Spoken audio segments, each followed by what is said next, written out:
მასწავლების სასერტიფიკაციო გამოცდები 2023 წელი, ამოცანა ნომერი 12. სხეული მოძრაობდა წფივად და თანაბრად.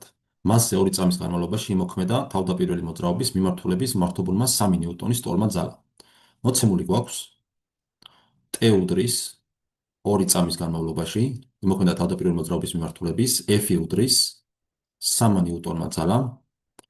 ამის შედეგად სხეულის იმპულსი, P სრული იმპულსი, ტოლი გახდა 10 კილოგრამი გამრავლებული მეტრ წამზე და გვაინტერესებს რისი ტოლი იყო სხეულის იმპულსი სანამ ძალა დაიწყებდა მოქმედებას. გვაინტერესებს საწყისი იმპულსი P1. ესე იგი, ქონდა რაღაცა სხეული, მასზე მოქმედებდა თავიდან P1 იმპულსი და რაღაც დროის შემდეგ, კერძოდ T-უდრის 2 წამის შემდეგ, ამ სხეულზე იმოქმედა ამ სხეულის მოძრაობის მართობულად მოქმედმა F ძალა. ახლა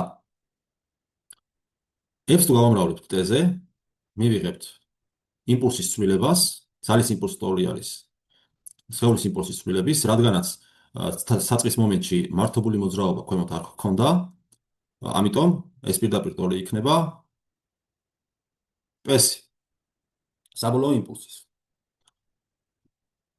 ახლა რა ის ტოლი იქნება P-სრული? P-სრული ტოლი იქნება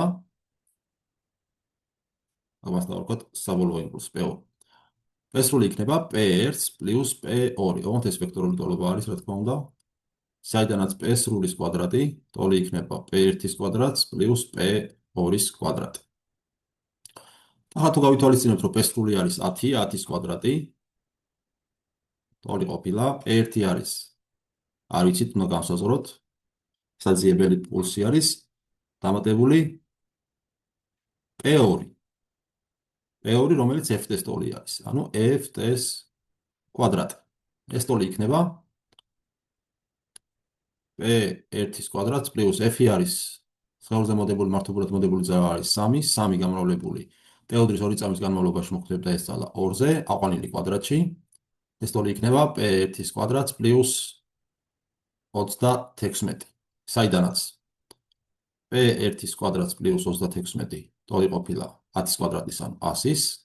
აქედან კი მივიღებთ, რომ საწყისი იმპულსის კვადრატი არის 64-ის ტოლი, საიდანაც P საწყისი იმპულსი ტოლი გამოგვდის 8 კილოგრამი გამრავლებული მეტრ წამზე. პასუხი ყოფილა 8 კილოგრამი გამრავლებული მეტრ წამზე. პასუხი E.